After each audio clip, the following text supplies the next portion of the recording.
பிரதேச சபைக்கு சொந்தமான பெக்கோ இயந்திரம் ஒன்று கவிழ்ந்த சம்பவம் பதிவாகியுள்ளது.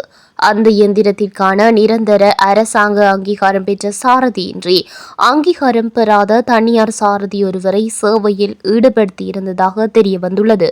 குறித்த நபர் குப்பைகளை அகற்றும் பணியில் ஈடுபட்டிருந்த போது கட்டுப்பாட்டை இழந்த பெக்கோ இயந்திரம் கவிழ்ந்துள்ளது. இந்த சம்பவம் குப்பை அங்கண பகுதியில் இடம்பெற்றமையினால் மனித உயிரிழப்புகள் எதுவும் ஏற்படவில்லை என்பதுடன் பெக்கோ இயந்திரத்திற்கே சேதம் ஏற்பட்டுள்ளது.